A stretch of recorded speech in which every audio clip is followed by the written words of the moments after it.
கடகத்துல சனி இருக்கிறாருங்க. கடகத்துல சனி இருக்கிறவங்க சனிக்கிழமை அன்னைக்கு மீட்டிங்ல போய் அதிகமா பேசக்கூடாது. அப்துல் கலாம் பேசும்போது பாத்தீங்கன்னா அவர் பேசும்போது அவருக்கு ஹார்ட் ப்ராப்ளம் வந்தது. கரெக்டுங்களா? கண்டிப்பாங்க. ஆமாங்க ஐயா. அவருக்கு எப்போ எங்கேயுமே வரல. அவருக்கு எந்த இடத்துல வந்ததுங்க? பள்ளிக்கூடத்துல ஒரு சொற்பொழிவு ஆட்டும் போது நடந்ததுங்க. பள்ளிக்கூடத்து பக்கத்துல சொற்பொழிவு ஆட்டும் போது அவருக்கு வந்திருக்குது. அப்போ அந்த ஜாதகத்துல அந்த மாதிரி ஒரு சில பேர்கள் பெரியவர்களுக்கெல்லாம் இந்த மாதிரி கடகத்துல சனி இருக்கிறவங்கள என்னைக்கு வருஷத்துக்கு ஒரு முறை ஆஸ்பத்திரி போய் இதய செக்அப் பண்ணிக்கங்க அப்படி சொல்றது ஜோசியுடைய வழிகாட்டி. ஐயா சரியா? நீங்க எப்பவுமே ஒரு கணக்கு வச்சுக்கோங்க. ஒரு ஜாதகத்தை வாங்கணும்னே நீங்க வாங்கணும்னே முதல்ல அந்த ஜாதகக்காரு தோச ஜாதகமா, சுத்த ஜாதகமா, புண்ணிய ஜாதகமா, பாவ ஜாதகமா, இத முதல்ல ஒரு சின்ன ஒரு கருத்தா நீங்க கரெக்டா வச்சுக்கோங்க. தோச ஜாதகமா, புண்ணிய ஜாதகமா, இது எப்படி நம்ம எடுக்கிறது? நாம தான் கண்டுபிடிக்கணும். ஜோசியர் அது எப்படி கண்டுபிடிக்கிறது? நம்ம ஜாதகத்துல இருக்கக்கூடிய குரு 5, 7, 9 பார்க்கும். எப்பவுமே பார்க்கும். நம்ம ஜாதகத்துல உங்க ஜாதகத்துல பிறந்த காலத்துல இருக்கிற குரு 5, 7, 9 பார்க்கும். குரு நிக்கிற இடம் ஒண்ணு சேர்த்துக்கீங்க 4. இந்த இடத்துல வர்றவங்களுடைய ஜாதகத்துல அந்த 5, 7, 9 லக்கு நேரத்துல சனி பகவான் இருந்து அந்த ஜாதகத்தை நீங்க வாங்குனீங்கன்னா அவருக்கு கர்ம தோஷம் இருக்குது. அந்த ஜாதகத்தை நீங்க வாங்கியிருக்கிறீங்கன்னு அர்த்தம். அதே உங்க ஜாதகத்துல 5, 7, 9 குரு, சந்திரன், புதன் இவங்கெல்லாம் இருந்தா அந்த ஜாதக குடும்பத்துக்கு புண்ணியம் செஞ்ச குடும்பம் உங்க ஜாதகம் பார்த்து வந்துக்கிறாங்கன்னு அர்த்தம். அருமையா அருமை. சிறப்புங்க. நம்ம ஜாதகத்துல இருக்கிற குரு தான் போய் அந்த தோஷத்தை நிவர்த்தி பண்ண போறாரு. அப்ப குரு பார்த்தா கோடி புண்ணியம் தான். நாம தான் அந்த இடத்துல குருவா இருக்கோம். அங்க சனி இருந்தா கர்மகாரகன் அவங்க வீட்டுல இருக்குதுங்கிறத கர்ம தோஷத்தை பத்தி சொல்லுங்க. கர்மத்துக்கு உண்டான பரிகாரம் சொல்லுங்க, சரியா வரும் அவங்களுக்கு எல்லாமே.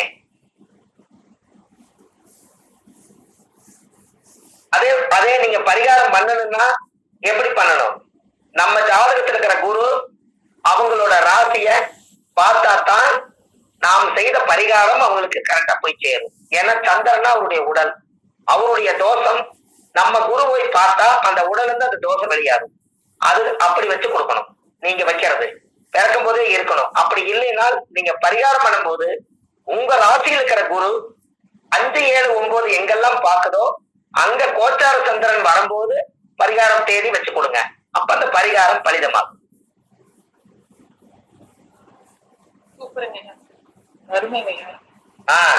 நம்மளுக்கும் அவங்களுக்கும் ஒரு தொடர்பு உண்டுங்க. ஜாதகம் பார்க்க வர்றவங்க போன ஜென்மத்துல இவங்க யாரு தெரியுங்களா? நாம யாருக்கெல்லாம் ஜோசியம் பார்த்து அவங்க வெற்றி பண்ணி உங்களாலதான் இந்த கர்மவினை தீர்க்க முடிஞ்சது, ரொம்ப நாளா கல்யாணம் ஆகாதது நீங்க பூஜை பண்ணி நீங்க சொல்லி நடந்ததான் அப்படின்னு எல்லாம் யாரெல்லாம் ஒரு 10 கிளைண்டா இருக்கட்டும் 100 பேரா இருக்கட்டும் உங்களை சொல்லியிருந்தாங்கன்னா அவங்க யாருன்னு நல்லா தெரிஞ்சுக்கங்க.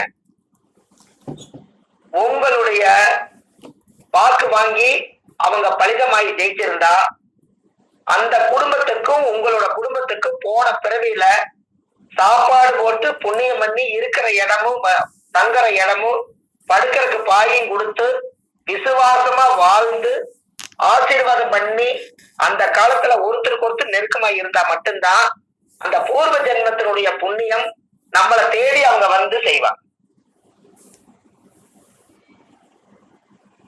எங்க அப்பா 60 வருஷமா ஜாதகம் பார்த்தாரு. அவர் போய் ஒரு வீட்டுல போய் தங்கிடுறாரு. அவங்க பெட்ஷீட் கொடுத்துருக்காங்க, சாப்பாடு கொடுத்துருக்காங்க, தங்கறதுக்கு ஒரு வசதி கொடுத்துருக்காங்க. அந்த வீட்டுல இருக்கிறவங்களுக்கு எல்லாம் ஒரு பரிகாரம் பண்ணி கொடுத்துருக்காரு. பரிகாரம் பண்ணி ஒவ்வொருத்தருக்கு கல்யாணம் ஆகி குழந்தை பிறந்திருக்கு. இன்னைக்கு நான் அந்த கிராமத்துக்கு போனா எங்க அப்பாவோட பேரை சொல்லி, ஐயோ நீங்களாப்பா உங்க அப்பாவெல்லாம் ஒரு காலத்துல எங்க வீட்லயே சாப்பிட்டு இருந்து போனாரு, நீங்களும் அதே மாதிரி ஒரு வாய் சாப்பிடுங்களேன் அப்படின்னு அப்பா செஞ்ச புண்ணியம் மகனுக்கு சேருது.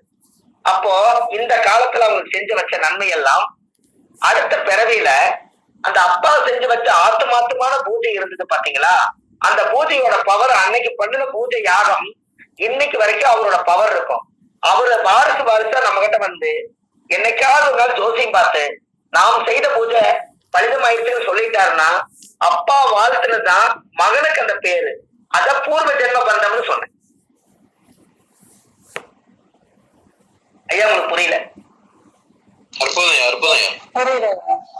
அப்ப நீங்க யாருக்கெல்லாம் ஜாதகம் பார்த்தாலும் அந்த ஒரு விவரத்தை நீங்க தெரிஞ்சுட்டீங்கன்னா இன்னமும் கொஞ்சம் சிறப்பா இருக்கும். இதை நீங்க தெரிஞ்சுக்கணுங்கிறதுக்காகத்தான் இந்த விஷயத்த சொன்னேன். ஜாதகத்தை நீங்க வாங்கும் போதே யாரு நீங்க ஜாதகம் பார்த்துட்டு போனாலும் கல்லுப்பு தண்ணி எடுத்து அந்த நிமிஷமே ஆபீஸ்க்குள்ள கொஞ்சம் லைட்டா ஸ்ப்ரே பண்ணி அதைய தெளிச்சு விட்டுருங்க. ஏன்னா அவங்களோட நெகட்டிவ் எல்லாம் சொல்லி விட்டுட்டு போனத உப்பு தான் கரையும்.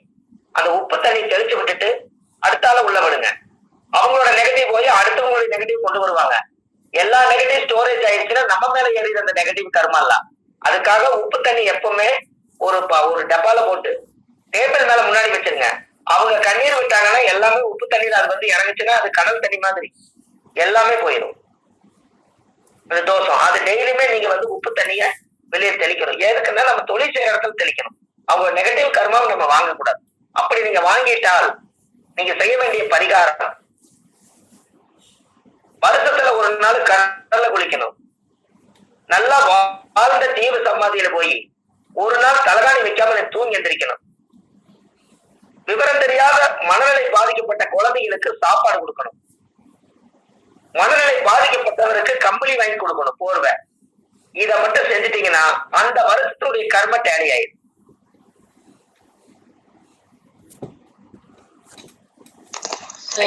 அருமைங்கய்யா, நன்றி. ஏன் நீங்க வாழ்ந்த ஜீவ சமாதியில போய் தூங்க சொல்றேன்னா, சித்தர்களுக்கு கர்ம வினைய வந்து கனவுல எடுக்கும் சக்தி அவங்களுக்கு உண்டு. சித்தர்களுக்கு கர்ம வினைகளை கனவுல போய் உடம்புல இருந்து எடுத்துட்டு மருந்து போட்டு விட்டு உச்சியிலிருந்து பாதம் வரைக்கும் ஒரு மயிலாறுகளை நெய் விட்ட மாதிரி நம்ம மேல விட்டுருவாங்க. அந்த தோசை நம்மளை தாக்காது. அப்போ ஒரு வாழ்ந்த ஜீவ சமாதியில அவரோட உடம்பு அந்த மண்ணுக்கடி இருக்கிறனால அந்த மண்ணுல கிட்டத்தட்ட ஒரு குறிப்பிட்ட ஒரு 200-300 மீட்டர் தூரத்துக்கு அவரோட ஆற்றல் நிறைஞ்சிருக்கும். அந்த இடத்துல நீங்க படுத்து தூங்குனீங்கன்னா அந்த இடத்துல உங்களுடைய நெகட்டிவ் எனர்ஜி எல்லாம் போய் அந்த ஜீவ சமாதி இருக்கக்கூடிய சித்தருடைய பாசிட்டிவ் எனர்ஜி நம்மளுக்கு வரும். அது ஒரு வருஷத்துக்கு அந்த சார்ஜ் நிற்கும். 365 நாள். என்னைக்கு போறீங்களோ அன்னையில இருந்து இந்த வாழ்ந்த மகான் கிட்ட ஆசீர்வாதம் வாங்கணும். கடல்ல போய் குளிக்கணும். கடல் ஏன் போய் குளிக்கணும்?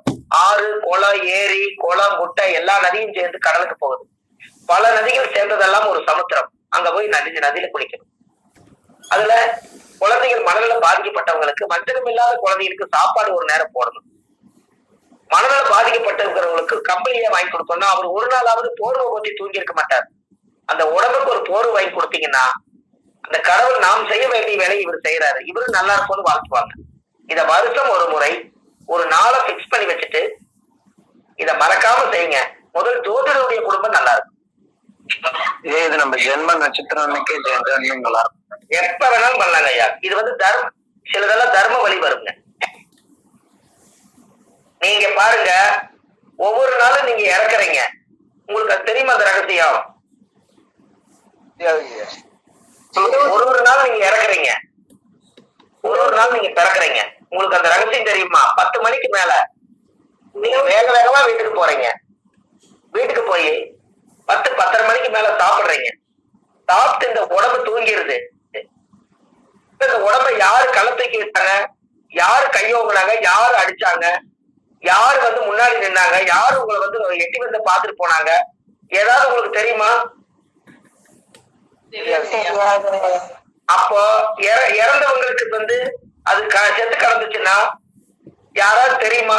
செத்தவருக்கு தெரியுமா யாராவது வந்து நிக்கிறது? தெரியாது. அப்ப இந்த உடம்பு தன்னை மறந்து ஒவ்வொரு நாளும் இரவு இறக்குது, சூரிய உதயத்துல பிறக்குது. ஒரு சில பேர் காலையில கண்ணு முடிக்காத அத்தனை பேருமே இறப்பு உண்மைதானே? கண்டிப்பாங்க. என்னங்க ஐயா? நிச்சயமாங்க ஐயா. ஒரு ஒரு நாள் இறக்குறோம், ஒரு ஒரு நாள் பிறக்கிறோம். இது நம்ம விட்டுட்டுமே. ஆமாங்க ஐயா. எங்க தூங்கினாலும் உங்களுக்கு பாதுகாப்பு கிடையாது. அந்த தூங்கிட்டா நம்மளுடைய உடம்பை யாருமே என்ன என்ன பண்ணாங்கன்னு தெரியாதுங்க. என்ன ஆமாங்க ஐயா. அதனாலதான் ஆண்டவன் என்ன பண்ணுவாருன்னா, நல்லதும் கெட்டது ரெண்டையும் அந்த காலத்துல மலக்குமார்கள் சொல்லுவாங்க. மலக்குமார்கள் அப்படின்னா இறைவன் கிட்ட சேவை செய்யக்கூடியவங்க இருப்பாங்களா. ஒரு குழந்தை உயிர் பிறக்கும் போது 2 உயிரை சேர்த்து வச்சு படைக்குமா. அந்த உயிர் பிறந்தோடனே அந்த உயிருக்கு பாதுகாப்பு தலைக்கு ஒண்ணு காலுக்கு ஒண்ணு தூங்கும் போது உட்காந்துக்குமா. நான் தான் இந்த குழந்தை படைச்சு உன்னை தாட்டி விடுறேன், இந்த குழந்தைக்கு நான் ஆயுளை நான் எழுதி வச்சிருக்கேன், இந்த ஆயுள் முடியும் வரைக்கும் நீங்க 2 பேரும் இந்த ஜீவனுக்கு பாதுகாப்பு கொடுத்து கடைசியில் இந்த உயிர் ஆத்மா போகும்போது நீ அந்த உயிரை கரெக்டா கிடக்கணும்னு சேர்த்தோன்னு சொல்லி இன்னும் 2 உயிரை சேர்த்தித்தான் படைச்சிருக்குமா. அதுதான் நல்லது ஒண்ணு எழுதுது, கெட்டது ஒண்ணு எழுதுது. அதுக்கு பேரு தான் மனசாட்சி. எப்படி அருமைங்க. அருமைங்க ஐயா. சொல்றாங்கல்ல, மனசாட்சி தொட்டு சொல்லு, நீ பொய் சொல்லுன்னு சொல்லு, மனசாட்சி தொட்டு சொல்லு.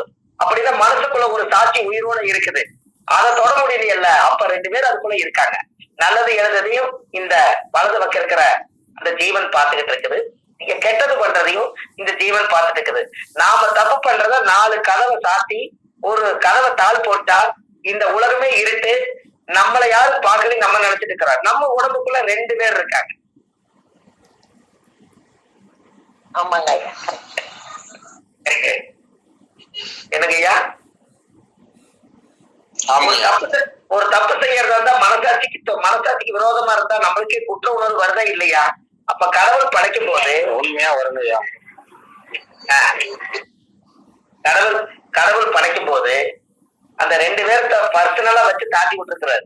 ஏன்னா துலாம்ங்கிறது தெராசு, சனிங்கிறத கர்மா. மேல் ரோகத்துக்கு ஆகாயத்துக்கு எடுத்துட்டு போகும்போது அந்த ஆகாயத்துல போய் இந்த தெராசுல போய் நீதிமான் பிடிப்பாராமா. நல்லது எழுதுறதெல்லாம் ஒரு தெராசுல வைப்பாங்களா, கெட்டது எழுதுறதெல்லாம் ஒரு தெராசுல வைப்பாங்களா. கெட்டது அதிகமா இழுத்துனா அப்படியே நரகத்துக்கு எடுத்துட்டு போயிடுவாங்களா.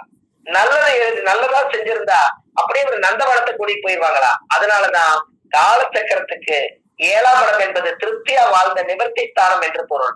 அதனாலதான் துலாம்ங்கிற சனி அங்க உச்சமா வச்சாங்க, கர்மாவை கண்டுபிடிக்கிறதுக்காக. எப்படி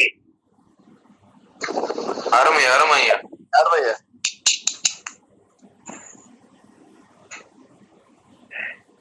கேட்டுங்களா ஐயா. கரெக்டுங்க ஐயா. அப்ப காலச்சக்கரத்துக்கு 7ஆம் இடம் என்பது ஒரு ராசியில 7ஆம் இடம் மனைவி மட்டும்தான் நம்ம நினைக்கிறோம்.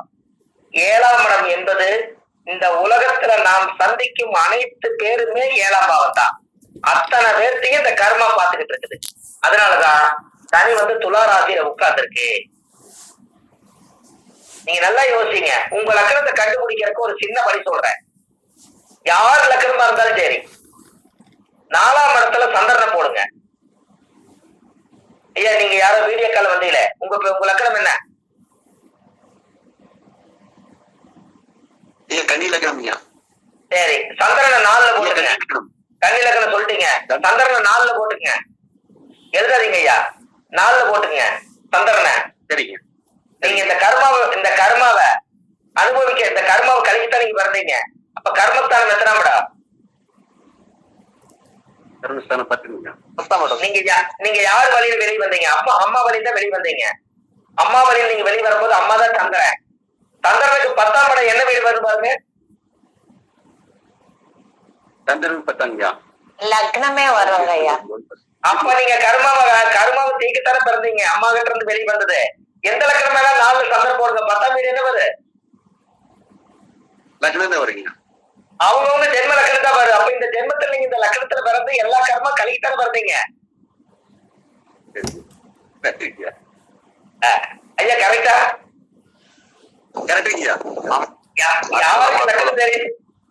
யாருக்கா இருந்தாலும் சந்திரன் 4ல போட்டுக்குங்க. 4க்கு 10 என்ன வருது? கர்மத்தை அவங்களுடைய பிறந்த லக்கணமே தான் வருது. அப்போ சந்திரனுங்கிறது தாயுடைய கருவல்ல பிறந்த நட்சத்திரம் கற்ப நட்சத்திரம். அந்த நட்சத்திரத்துக்கு 10ஆம் வீடு தான் உங்க பிறந்த லக்கணமா வரும். யாருடைய லக்கணத்துக்கு வேணாலும் 4ல சந்திரன் போட்டு 10ஆம் வீடு எண்ணுங்க, உங்க ஜென்ம லக்கணமே வரும். அப்ப 10ஆம் இடம் என்பது தர்மங்கள் செய்ய செய்ய கர்மங்கள் குறையுமா? தீர்வுல எந்த புக்கிலும் இல்ல. அப்ப இந்த கர்மாவை வெளியெடுத்துருங்க. அதுக்கு தர உங்க லக்கணமாவே வந்து நிக்கிட்டு பாருங்க. அருமைங்க ஐயா, சூப்பர் டெக்னிக். கும்பாபிஷேகம் பண்றாங்க, பாத்திருப்பீங்க. கோயில் கட்டி கும்பாபிஷேகம் பண்ணா நீங்க ஆதீனம்னு ஒருத்தரை கூட்டிட்டு வருவாங்க. ஆதீனம் என்னைக்குமே பாருங்க, கும்பாபிஷேகம் பண்ணாம ஆதீனம் வந்து கோயிலை சுத்தி பார்க்க மாட்டாரு அவரு. அதுக்கு காரணம் என்னன்னா, ஆதீனத்தை எதற்காக அவங்க கூட்டிட்டு வராங்க கோயிலுக்குன்னா, பிறந்த காலத்துல இருந்து இறக்கும் காலம் வரைக்கும் இறைச்சி எடுக்க மாட்டாங்க, நான்வெஜ் சாப்பிட மாட்டாங்க. ஆதீனம்னு வந்துட்டா அவங்களுடைய பாரம்பரியமே வந்து பிரேதங்கள் கோழி ஆடு மாடு எதுவா இருந்தாலும் அவங்க எல்லாம் கடவுள் படைச்ச பொருளை வயிறு என்பது சுடுகாடா மாத்தக்கூடாதுங்கிறதுக்காக சைவ சாப்பாடு சாப்பிட்டு சைவ சித்தாந்தம் படிச்சு ஆதீனமா பாரம்பரியமா உருவாக்கி வச்சு அவங்க உடம்பு புனிதமானதா இருக்கும்.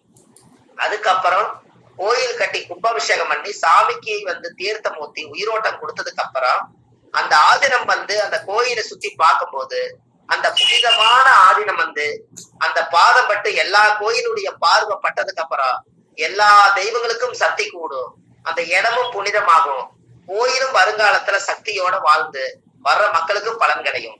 அதனாலதான் அந்த காலத்துல ஆதீனத்தை வந்து கோவில்ல கூட்டிட்டு வந்து எல்லா பக்கம் சுத்தி சாமி கும்பிட்டு போவாரு. அதுக்கப்புறம் ஆதீனமே மூல ஆதீனமா மாறிடும். எப்படி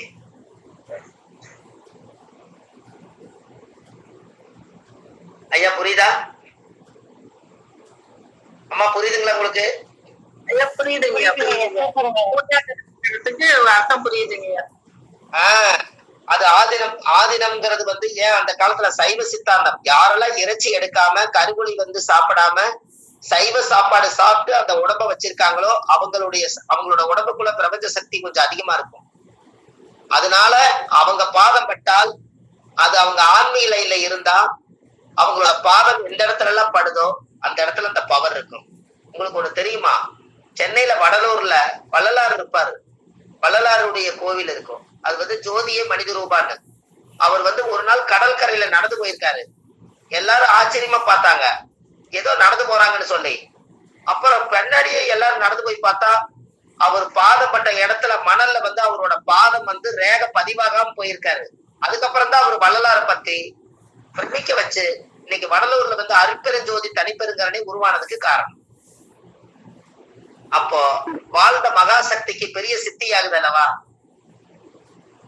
அப்ப அந்த காலத்துல என்னங்கய்யா அம்மா சொல்லுங்க. இல்லைங்க, ஒரு மிகப்பெரிய ஒரு சக்தியா தாங்க. அப்போ காரணமே அவர் பாதம் பட்டது வந்து ரேகையே பதிவாகலையா. அப்ப இந்த பூமியில அவரை பத்தி அவர் அறிஞ்சிருக்காரு. அப்போ ஆதீனம் எல்லாருமே பாருங்க, வீடு புண்ணியதானம் பண்ணி ஆடம்பரத்துக்காக அந்த வீடு இருக்கக்கூடாது. அந்த காலத்துல 4 தலைவாசல் வச்சு தொட்டி கட்டின வீட்டுல 4 பக்கம் தொட்டில் கட்டி போட்டு குழந்தை சத்தம் 4 பக்கம் குரு ஆசீர்வாதம் இருக்குமா. 4 தலைவாசலே தோசை நிவர்த்தி ஆகுமா. அன்னைக்கு ஏது வாஸ்து வந்து பார்த்தாங்க, 4 தொட்டில் கட்டி ஒரு வீட்டுல தூங்குனா 4 தலைவாசலே குரு சந்தோஷப்படுவாரா. எப்படி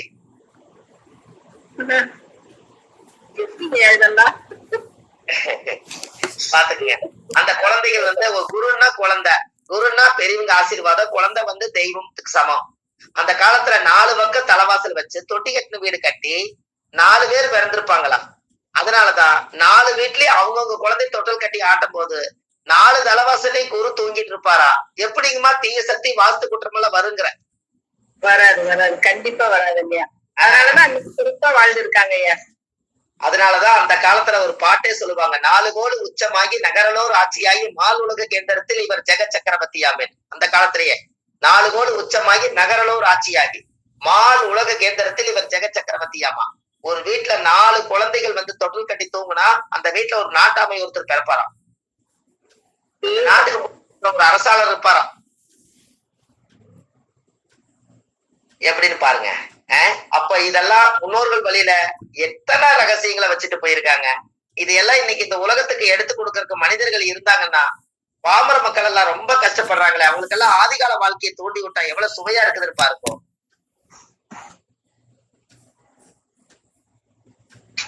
அப்போ அந்த ஜாதகத்துல ஒருத்தருடைய வாழ்க்கையில அந்த புனிதமாகணும்னு சொன்னா நீங்க நல்லா யோசிங்க. ஜாதக கட்டத்துல 4ஆம் இடத்துல சனி இருந்தா, 4ஆம் இடம் என்பது வீடு, 4ஆம் இடத்துல சனி இருந்தா இங்க பரிகாரம் என்ன சொல்ல வருது?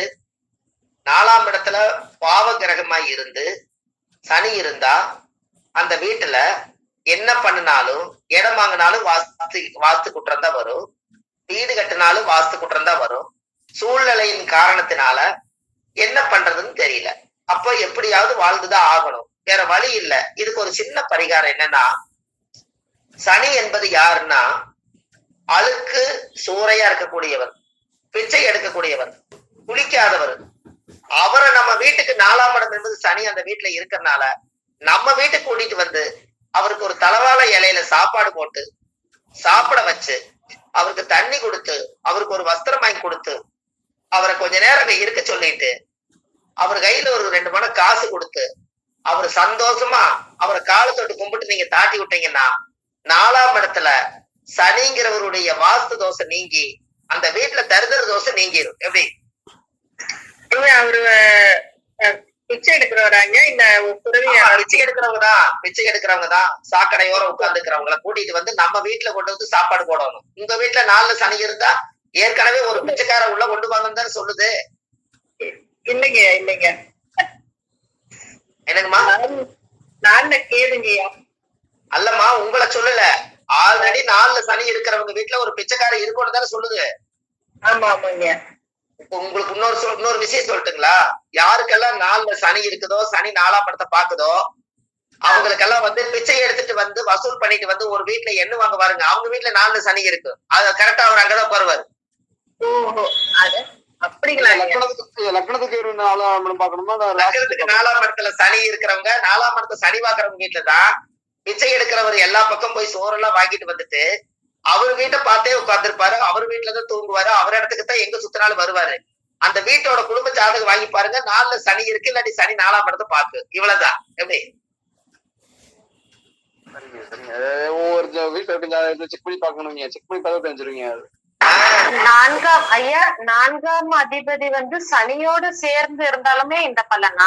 ஆமாமா, 4ஆம் இடத்துக்கு சனி தொடர்பு யாருக்கு வந்தாலும் காலையில எந்திரிச்சு ஒரு பிச்சைக்காருக்கு ஒரு டீ வாங்கி கொடுங்க, வசதி இருந்தா ஒரு சாப்பாடும் தண்ணி பாட்டில் வாங்கி கொடுங்க, உங்களுக்கு 4ஆம் இட தோசை சுத்தமா இருந்தல்ல. கண்டிப்பா கண்டிப்பா. ஐயா, பிச்சைக்காரர்களை வந்து நீங்க சாப்பிட்டு காசு கொடுக்கும் போது ஒரு ஜாதகத்துல 4ஆம் இடத்துல சனி பாக்குது, சனி 4ஆம் இடம் சனி, அது வந்து சனி இருக்கிற இடம் வந்து லக்னத்துல இருந்து பார்க்கும்போது 8ஆம் இடம். அப்ப எப்படிங்க ஐயா? புரியலீங்கம்மா?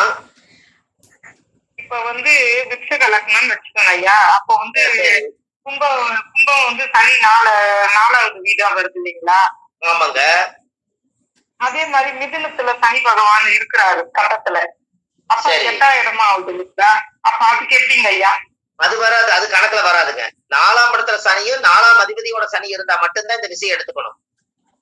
ஓ சரிங்க ஐயா, சரி சரி. அந்த காலத்திலேயே 4ல கேதுவும் 4ல மாந்தியும் சேர்ந்திருந்தா அவங்களுக்கு மனை தோஷம் இருக்குதான். அந்த காலத்திலே சொல்லுவாங்க, 4ல கேதுவும் மாந்தியும் இருந்தா. அந்த காலத்திலேயே புலிப்பாணி பாட்டு எழுதியிருக்காரு. கேளப்பா இன்னும் ஒரு புதுமை கேளு, கெடுதி செய்யும் செம்பாம்பு 4ல் நிக்க, கூரப்பா குளியினுமே சேர்ந்து நிக்க, குடியிருக்க குச்சில்லை கறவை இல்லை, ஆளப்பா அன்னைக்கே தோஷம் தோஷம், அத்திடத்தில் அரசு உருவ வச்சு சாந்தி செய்யு சொல்லியிருக்காரு. எப்படி?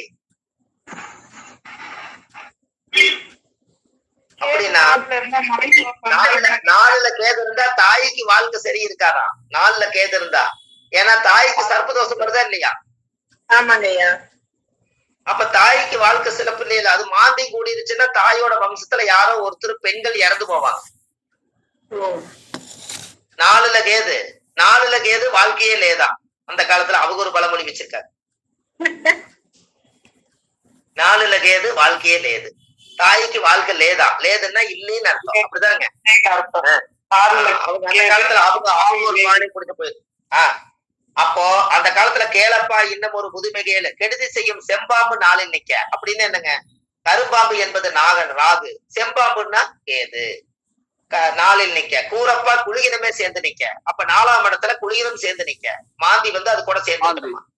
குடியிருக்க குச்சில்லை கறவை இல்லை. 4ஆம் இடத்துல தோஷம் ஆயிடுச்சு, எப்படி வீடு வரும்? அதனால அவர் அந்த வீட்டுல இந்த வீட்லயும் வாடகைக்கு இருப்பாராம்.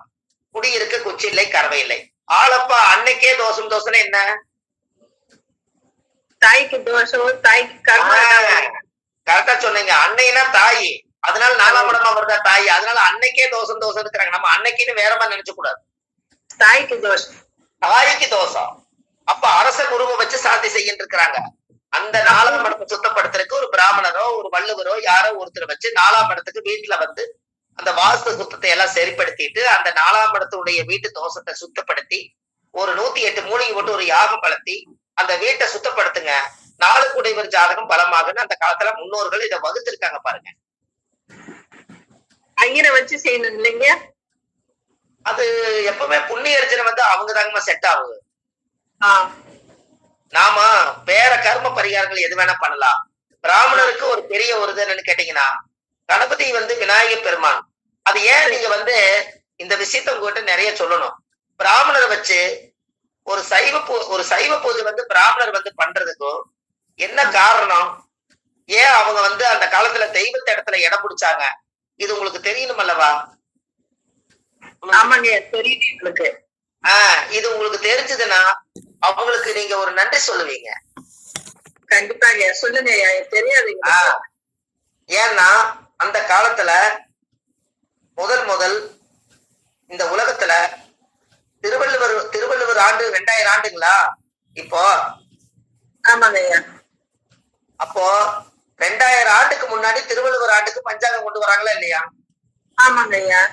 அப்போ திருவள்ளுவர், பிராமணரு இவங்க எல்லாமே அந்த காலத்துல ஓலைச்சுவடியில இருந்து கர்மாவை கழிக்கிறதுக்கு வள்ளுவர்களை வச்சு அந்த காலத்துல வள்ளுவருங்கிறது எதுக்குன்னு வச்சுச்சுன்னா அந்த ஜோதிடர்கள் அந்த காலத்துல சித்தர்கள் எல்லாம் உருவாக்கி திருவள்ளுவருடைய தாடி மீச இப்படி எல்லாம் வச்சு சித்தர்கிட்ட போய் அவரு ஒரு சித்தராகி ஓலைச்சுவடியில வந்து ஒவ்வொரு விஷயத்தையும் எழுதி இந்த கர்மத்தை எல்லாமே ஒவ்வொருத்தருடைய வாழ்க்கையில தீர்க்கிறதுக்கு தோஷம் கழிக்கிறதுக்கு ஒருத்தர் வேணுங்கிறதுக்காகத்தான் அந்த காலத்துல வள்ளுவரை வந்து அந்த காலத்துல முன்னோர்கள் இதை வகுத்திருக்காங்க. வள்ளுவர்களை வகுத்தெடுத்தது இது போல. வள்ளுவர் குலத்துல திருவள்ளுவர் ஏன் வச்சாங்க அப்படின்னா நவ கிரகத்தையும் ஆராய்ச்சி செஞ்சு அதுல எந்த தோஷம் இருக்குதோ அதற்கு உரிய நவகலசங்கள் பூஜை பண்ணி அவங்களுடைய ஆசீர்வாதம் பெற்று அந்த ஜாதகத்தை சுத்தப்படுத்தி கொடுக்கறது இந்த நவகிரகத்துக்கு தான் அந்த பவர் இருக்குதுன்னு சொல்லி அந்த அமைப்பை அதை உருவாக்கி இருக்காங்க. புரியுதுங்களா? புரியுதுங்க, புரியுது. அதனாலதான் வள்ளுவருக்கு ஒரு பாட்டு உண்டு அந்த காலத்திலேயே. கல்லிலே கல் மாணிக்கக்கல், சொல்லிலே சொல் வள்ளுவர் சொல்லுக்கு மீறி வையகத்துல இடம் இல்லை, அவரோட சொல்லே மாணிக்க கல்லுன்னு வச்சிருக்காங்க. அந்த திருவள்ளுவர் குலத்துல நம்ம அடியன் பிறந்ததுனால ஏதோ எனக்கு அந்த ஞானம் கொஞ்சம் கடவுளும் பெத்ததாயி கொடுத்ததுனால இன்னைக்கு ஏதோ ஒண்ணு நமக்கு அந்த வாய்ப்பு கிடைச்சதுனால இன்னைக்கு உங்க முன்னாடி உட்கார்ந்திருக்கேன். சிறப்பு. தரலைங்க ஐயா, உங்களுக்கு நிறைய தந்துருக்குறாங்க. அந்த பிராமணர்கள் தந்துருக்குறாங்க. அப்போ இந்த விஷயத்தை எதுக்கு உங்களுக்கு எக்ஸ்பிளைன் பண்றேன்னா, அப்ப பிராமணர் திருவள்ளுவரை கொண்டு வந்து அன்னைக்கு தோஷம் கழிக்கிறதுக்கு அந்த காலத்துல நம்மளுடைய ஒவ்வொரு குலத்தையும் பிரிச்சு வச்சது காரணமே நம்மள மொட்டை அடிக்கிறவங்க சேமிங் பண்றதுக்கு எல்லார்த்தையும் கூப்பிட்டா கௌரவ பிரச்சனை வரும், அதுக்குன்னு ஒரு ஜாதி அதுக்குன்னு ஒரு குலங்கோத்திரத்தை உருவாக்கி வச்சுட்டீங்கன்னா அவங்க கிட்ட போய் அதை சொன்னா அந்த தொழிலை அவங்க செய்வாங்கிறதுக்காகத்தான் அந்த காலத்துல அதை அவங்க கொண்டு வந்தாங்க. அப்போ அந்த காலத்துல கோயில்ல வந்து மணி அடிக்கணும்னா அந்த கோயில்ல மணி அடிக்கக்கூடிய அந்த சாமிக்கு அடிக்கக்கூடிய அந்த பண்டாரம்னு சொல்லுவாங்க, ஆறு மணியாட்டி பண்டாரம்னு சொல்லுவாங்க. அவங்க மணி அடிச்சு பூஜை பண்ணுனா அந்த கோயிலுக்கு இன்னைக்கு முருகன் கோயில்ல வந்து பழனியில் இருக்கிற கோயில்ல வந்து அவங்க வந்து பண்டாரம்ங்கிறவங்க வந்து முதல்ல ஒரு செவ்வரளி பூ மாலை கட்டி முருகனுக்கு போட்டு சாத்தி அதுக்கப்புறம் தான் பிராமணர் பூஜையா அங்க நடக்குது. பாத்தீங்களா? ஐயா, இப்பயும் எங்க கிராமத்துல எல்லாம் பண்டாரம் அவங்கதான் வந்து பண்டாரவங்களை சொல்ற தப்பே கிடையாதுங்க. அவங்க கல்யாண்டி பண்டாரம் மணியாட்டி பண்டாரம் எதுக்கு வச்சாங்கன்னா கோயில்ல வந்து அவங்கள வந்து பூஜைகள் ஆச்சார அனுஷ்டானங்கள் பண்ணக்கூடாதுங்கிறதுக்காகத்தான் இதை வந்து அதை உருவாக்கி இருக்காங்க. அந்த காலத்திலேயே இது உருவாக்கி இருக்காங்க. அப்போ பிராமணரை என்ன கொண்டு வந்திருக்காங்கன்னா காலச்சக்கரத்துக்கு 9ஆம் இடம் என்பது அவங்களுக்கு உண்மையாலுமே அதிர்ஷ்டம் எப்படி வந்ததுன்னா மேசத்துக்கு 9ஆம் இடம் தனுசு ராசி வந்து குரு வீடா வந்ததுனால 9ஆம் இடம் என்பது கோயில், அதனால குரு என்பது பிராமணர், அதனால கோயிலும் பிராமணரும் தெய்வமும் ஒரே இடத்துக்கு வருது, அதனால பிராமணர் பூஜை பண்றாங்க. எப்படி சார் கொஞ்சம் இன்னொரு தடவை சொல்லுங்கய்யா. மேசத்துக்கு 9ஆம் இடம் தான் கோயில். ஆமாங்கய்யா. மேசத்துக்கு 9ஆம் இடம் கோயில், கரெக்டுங்களா? ஆமாங்கய்யா. அப்ப மேசத்துக்கு 9ஆம் இடம் கோயிலா இருந்தா அந்த ஜாதகத்துல முறையோட அந்த அமைப்பு வந்து எப்படி வந்துச்சு உங்களுக்கு? மேசத்துக்கு 9ஆம் இடம் என்பது குருவோட வீடு வருதுங்களா? ஆமாங்கய்யா. குருவோட வீடு தனுசு. ஆமா தனுசு. அது யாரு? குருன்னா பிராமணர் வீடு வருதா? ஆமாங்கய்யா. சரி, அப்போ குரு வந்து காலச்சக்கரத்துக்கு 9ஆம் இடம் என்பது கோயில், தானம், தர்மம், புண்ணியம் எல்லாம் 9ஆம் பாவமா? ஆமாங்கய்யா. அப்ப பிராமணருக்கு குரு தானா? ஓ சரி சரிங்கய்யா. அதனால 9ஆம் இடம் என்பது கோயிலா? அதனால கோயில் பக்கத்துல குருங்கிற பிராமணர் வந்து அந்த ஆதி காலத்திலேயே உட்கார்ந்து இருக்காங்க. அது கடவுளே அமைச்சு கொடுத்துக்கிறாரா இல்லையா? கண்டிப்பா கண்டிப்பா அமைச்சு கொடுத்துட்டாரு. ரைட்டு. ஒரு பிராமணர் அவங்க வந்து பிராமணர் வந்து கடவுளுக்கு பூஜை பண்றாங்க. இன்னொரு பிராமணர் என்ன பண்றாங்க? சொல்லுங்க சொல்லுங்க, கரெக்டா சொல்றீங்க, சொல்லுங்க. மோட்சம் கொடுக்கறதுக்கு திதி கொடுக்குறாங்க. அதனாலதான் தனுசு வந்து கோயில் பூஜை பண்ணக்கூடிய பிராமணர்கள், மீனம் என்பது மோட்சம் கொடுக்கக்கூடிய பிராமணர்கள். 2க்கு 9 வருட குடைவர் வருதா? வருதுங்கய்யா. அவ்வளவுதான். எப்படி 9ல இருக்கிற குரு கோயிலு, 12ல இருக்கிற குரு மோட்சத்தை கொடுக்கறது மீனரா? இந்த 4ல கேது மாந்தி இருந்தா பாத்துக்கலாம். ஒரு நிமிஷம் இருங்க, அப்புறம் பாத்துக்கலாம். சொல்லுங்க, இப்ப சொல்லுங்க. 9ஆம் இடம் மோட்சம் கொடுக்கும் பிராமணர் சொன்னீங்க இல்லைங்கய்யா? ஆமா. இப்ப இந்த பிராமணர் வேற, இவங்க வேறயா? வடகலை தென்கலைன்னு சொல்றாங்க இல்லைங்கய்யா? அந்த மாதிரி அப்படி இல்ல. ஆச்சார அனுஷ்டானமா பூநூல் போட்டாச்சுனாலே அவங்க வந்து கடவுளோட சொத்து. அது கரெக்டுங்களா? ஆமாங்கய்யா. அப்ப 9 வருட குடைவர் வந்து குரு வீடா வர்றதுனால தானே அவங்க ஆண்டாண்டு காலமா கோயில வந்து ராஜராஜ சோழன்கள் வாழ்ந்த காலத்திலையும் கூட பிராமணர் பூஜை நடக்குதா இல்லையா? ஆமாங்கய்யா. கோயில் கும்பாபிஷேகம் பண்றதுக்கு தனுசு வீட்டு தனுசு ராசி, அதே மோட்சத்தை கொடுக்கறதுக்கு மீன ராசி. 2 பிராமணர்களும் இந்த இடத்துல சைவம் அசைவம் வருதா இல்லையா? சொல்லுங்க.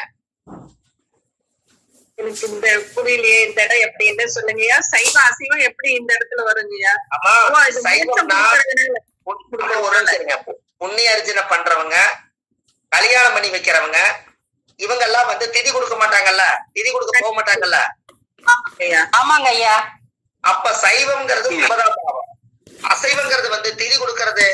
இறந்தவங்களுக்கு எல்லாம் புட்டுக்கெல்லாம் படைச்சு வைக்கணும்னா கறி எல்லாம் வைக்கிறாங்க, சாராயம் எல்லாம் வைக்கிறாங்க, கல்லெல்லாம் வைக்கிறாங்க, எல்லாத்தையும் வச்சு கூட மோட்சம் கொடுக்குறாங்க. அப்ப அது அசைவம். ஆமா ஆமாங்க கண்டிப்பா. அப்ப இப்ப புரியுது உங்களுக்கு? புரியுதுங்கய்யா புரியுதுங்க. அப்போ ஒரு பிராமணர் வந்து அவங்க அதனாலதானே பிராமணரோட சாபத்தை வாங்காதீங்கன்னு சொன்னது காரணமே தெய்வத்துக்கும் அவங்களுக்கும் ஒரு தொடர்பு இருக்கிறதுனாலதான் இவங்களை வந்து நீங்க ஒரு வழிபாட்டு முறையில கொண்டு போனதுக்கு காரணம்.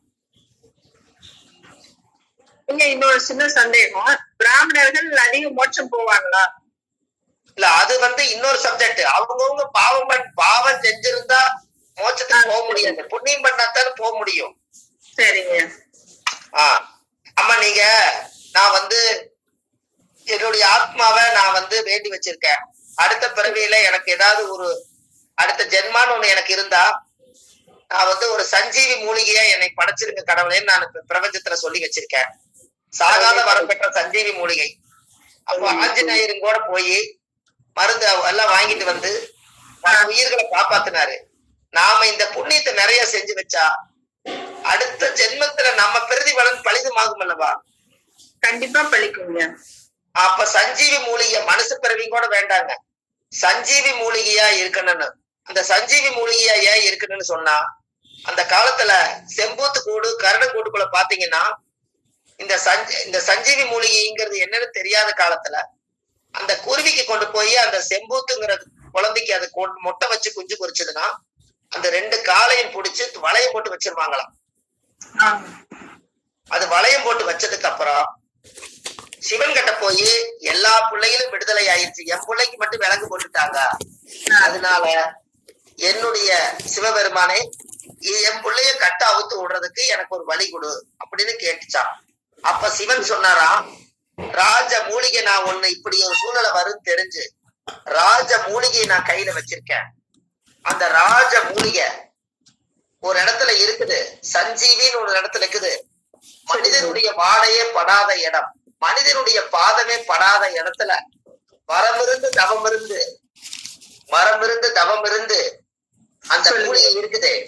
அந்த மூலிகைய நீங்க மனதார அதை போய் எடுத்துட்டு வந்து அந்த மூலிகை வந்து உன்னுடைய பெத்த உள்ளைக்கு கொண்டு போய் அந்த காலு மேல வையி, அந்த இரும்பு வந்து அந்த இரும்பு கட்டாயம்னு சொல்லிச்சான். அப்ப அந்த மூலிகையை எடுத்து கொண்டு வந்து அந்த கருடங்கூடு செம்போத்து கூட்டுக்குள்ள வளையம் போட்ட இடத்துல அந்த மூலிகை வச்ச உடனே அந்த குஞ்சு வந்து அந்த வளைய உடைஞ்சு இரும்பு கட்டாயி குஞ்ச காப்பாத்திருச்சான். அப்போ கருடங்கூட்டுக்குள்ளையும் செம்பூத்து கூட்டுக்குள்ள மட்டும்தான் சஞ்சீவி மூலிகையுடைய வேறு ஒரு ஜான் இருக்கும். அந்த மூலிகை தான் சாகாத வரம் பெற்ற மூலிகை, அது சஞ்சீவி மூலிகை, இந்த உலகத்துக்கு தேவையான மூலிகை. அப்போ அதோட சஞ்சீவி மூலிகையுடைய விஷயம் என்னன்னா, அந்த மூலிகையில ரகசியம், மணலை குமிச்சு வச்சு மூலிகைய வந்து வச்சீங்கன்னா, நேர நெட்ட வச்சீங்கன்னா எந்த பக்கமே நிழல் விழுகாது, எந்த பக்கம் அந்த சஞ்சீவி மூலிகையோட நிழல் எங்கேயுமே படாது. இத வச்சுதான் அன்னைக்கு தஞ்சாவூர் கோயில்ல நிழல் விழுகாம இருக்கிறதுக்கு, இன்னைக்கு நிழல் எந்த பக்கம் விழுகிறது இல்ல, அன்னைக்கு இந்த சஞ்சீவி மூலிகையை நெட்ட வச்சு பார்க்கும்போது சூரியனுடைய பிம்ப ஒளி நேர் பாயிண்டா விழுந்ததுனால எந்த பக்கம் நிழல் விழுகல. இத வச்சுதான் தஞ்சாவூர் கோயில கட்டியிருக்காங்க.